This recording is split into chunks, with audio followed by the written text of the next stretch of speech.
अमूमन हम देखते हैं कि बच्चे जो हैं ना, वो वन व्हीलिंग कर रहे होते हैं और जो है ना मुख्तलिफ़ किस्म की रेसिंग कर रहे होते हैं और जब हम इनका एज ग्रुप देखते हैं ना, तो ये एज ग्रुप टीन एज का ग्रुप होता है। ये प्रॉब्ली 15 से लेके 19 ईयर्स के लड़के वगैरह या बच्चे होते हैं जो कि होता है कि किस वजह से जो है ना ये कर रहे होते हैं। तो सबसे पहली जो बात है जो हम डिस्कस करेंगे वो है बायोलॉजी। बचपन से लेके मौत तक हर टाइम जो है ना आप डिफरेंट जो है ना डेवलपमेंट फेजेस से ना आपका ब्रेन गुजर रहा होता है। फिर आहिस्ता आहिस्ता करके जो है ना आपके पहले न्यूरॉन्स बहुत ज़्यादा तादाद में होते हैं, फिर सिलेक्टिव डीजनरेशन होती है, फिर आहिस्ता आहिस्ता करके आपका फोकस डेवलप होता है, कुछ एरियाज़ की तरफ शिफ्ट हो जाते हैं। तो ये सब कुछ प्रोसेस चलता रहता है। सबसे पहले हम अडल्ट एज छोड़ देखते हैं कि उसमें क्या होता है। देखिए अडल्ट एज के अंदर ये है कि हमारी कोई भी सेंसरी इन्फॉर्मेशन बाहर से आई कि कोई बंदा हम पे गुस्सा कर रहा है, कोई चिल्ला रहा है, कोई कुछ कर रहा है, वो इन्फॉर्मेशन हमारे एक ब्रेन के पोर्शन जिसे कहते हैं एमिगडाला, वहाँ तक पहुँचती है और एमिगडाला जो है ना वो प्री फ्रंटल कॉर्टेक्स तक जाता है और प्री फ्रंटल कॉर्टेक्स से जो इन्फॉर्मेशन है वो दोबारा एमिगडाला से आती है और वो दोनों आपस में बातचीत करते हैं कि इस सिचुएशन में क्या करना चाहिए। एट द एंड जो है ना प्री फ्रंटल कॉर्टेक्स जो है ना वो कोई डिसाइड करता है, जो कि हमारा थिंकिंग पोर्शन है, कि हमें किस तरह उस खास मौके के ऊपर किस तरह परफॉर्म करना है, या हमने कितना गुस्सा करना है, या हमने गुस्सा नहीं करना है, या हमने खामोश रहना है। तो टीनेज के अंदर ऐसा होता है कि जो हमारे हार्मोन्स अमिगडाला प्रोड्यूस करता है, बेसिकली उनको कंट्रोल करने के लिए प्री फ्रंटल कॉर्टेक्स के पास अभी इतनी सलाहियत नहीं होती। तो जो हार्मोन अमिगडाला प्रोड्यूस कर लेता है उसको रोकने के लिए प्री फ्रंटल कॉर्टेक्स के पास ऐसी कोई चीज़ नहीं होती कि वो उसे रोक सके, जिसकी वजह से जो है कि गुस्सा ज़्यादा आता है, बिहेवियर में वो कंट्रोल नहीं होता। अमिगडाला से प्री फ्रंटल कॉर्टेक्स के अंदर जो शिफ्टिंग होती है, ये शिफ्टिंग जो है ना आपके मिड ऑफ 20s के बाद आपकी शिफ्टिंग कंप्लीट होती है और ये सारी चीज़ें जो है ना बहुत ज़्यादा असर करती हैं, है ना। सोशल कन्फ्यूजन का बच्चे जो हैं वो शिकार होते हैं। आजकल के सोशल मीडिया के दौर के अंदर तो ये कन्फ्यूजन इतनी ज़्यादा बढ़ चुकी है कि इसका कोई हिसाब नहीं है। जब एक बच्चा एक स्कूल से दूसरे स्कूल में शिफ्ट होता है तो उसके पूरा का पूरा माहौल ही चेंज हो जाता है, उसकी पूरी की पूरी थिंकिंग ही चेंज हो जाती है, उसकी पूरे के पूरे दोस्त ही चेंज, उसे कोई सर्टेनिटी नहीं होती। तो ये चीज़ एक बहुत ज़्यादा प्रेशर ऐड ऑन करती है जब आपको पता है कि आपकी एनवायरनमेंट कांस्टेंट नहीं रहती। पीयर प्रेशर, बच्चों के दोस्त होते हैं जिनके साथ टाइम स्पेंड करते हैं वो बहुत ज़्यादा उन पे प्रेशर कर देते हैं। वो बाज़ उसका कुछ ऐसे ही हरकत में मुलव्वस होते हैं जो कि आपके बच्चों को भी प्रेशराइज़ कर रहे होते हैं कि आप भी उसमें मुलव्वस हों, और अगर आप उसमें मुलव्वस नहीं होंगे, क्या होगा कि आप जो है ना उस सोशल ग्रुप का पार्ट ही नहीं रहेंगे। तो बच्चा जो है जानते ना बूझते समझते अनजाने के अंदर जो है ना वो गलतियाँ बाज़ वक़्त ऐसी कर जाता है। तो आपको इस बात को समझना पड़ेगा कि बच्चा जो है वो अभी भी बच्चा है, बेशक वो टीन एज में आ गया। और गिफ्टेड हैंड मूवीज़ देखिए तो उसके अंदर बेन कार्सन जो बाद में न्यूरोसर्जन बनता है, उसके इनिशियल टीन एजेस के ईयर दिखाए हैं। तो उसके टीन एज में एक ऐसा दोस्त उसको मिलता है जो उसको एक छुरी जो है ना वो गिफ्ट करता है। एक दिन उस वही दोस्त जो है वो उससे बातें कर रहा होता है और बातें करते करते वो आपस में तैश में और गुस्से में आ जाते हैं और वही जो है ना दोस्त को वो छुरी को सौंप देता है। वो तो शुक्र है कि वो टूट के गिर गई, लेकिन मसला ये है कि टीन एज के अंदर एग्रेशन जो है वो बहुत कॉमन है। और इस पीयर प्रेशर के दौरान ख़ास तौर पे जो आपके बच्चे की क्लास के जो बड़े बच्चे होते हैं, ख़ास तौर पे उनमें बुलिंग की बहुत ज़्यादा आदत होती है।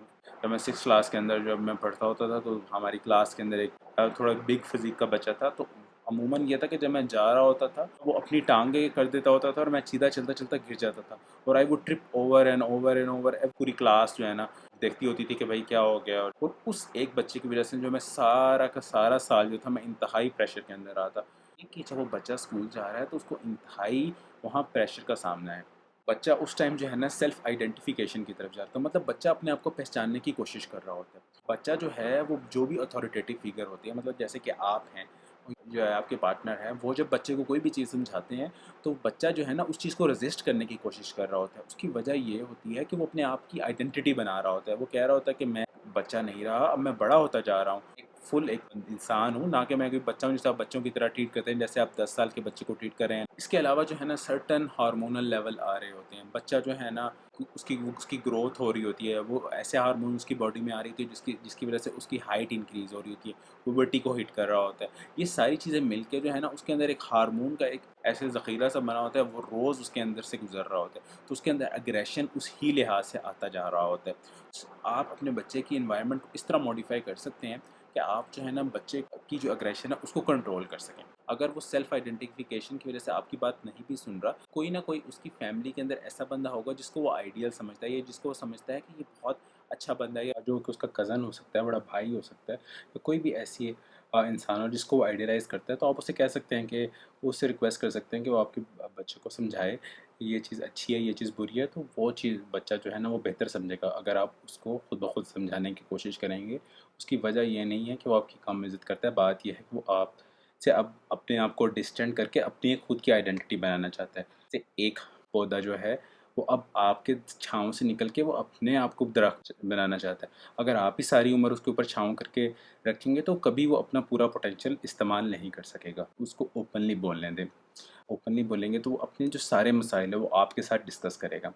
अगर उसे स्कूल में कोई मसला आ रहा है, कोई बच्चा उसे बुली कर रहा है या किसी टीचर से उससे कोई परेशानी है तो आपसे आके खुल के डिस्कस करेगा। और जब वो आपसे आके खुल के डिस्कस करेगा तो आपको पता चलेगा उसके दोस्त कौन से हैं, उसको क्या क्या मसाइल फेस कर रहे हैं, तो आप उसमें अपना इनपुट दे सकते हैं, आप अपनी उसकी हेल्प आउट कर सकते हैं।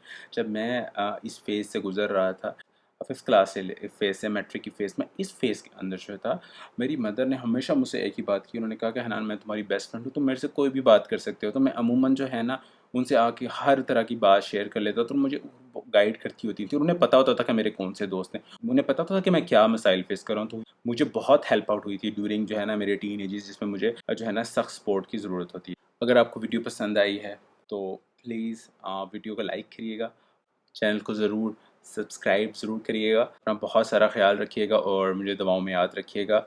अल्लाह हाफिज़।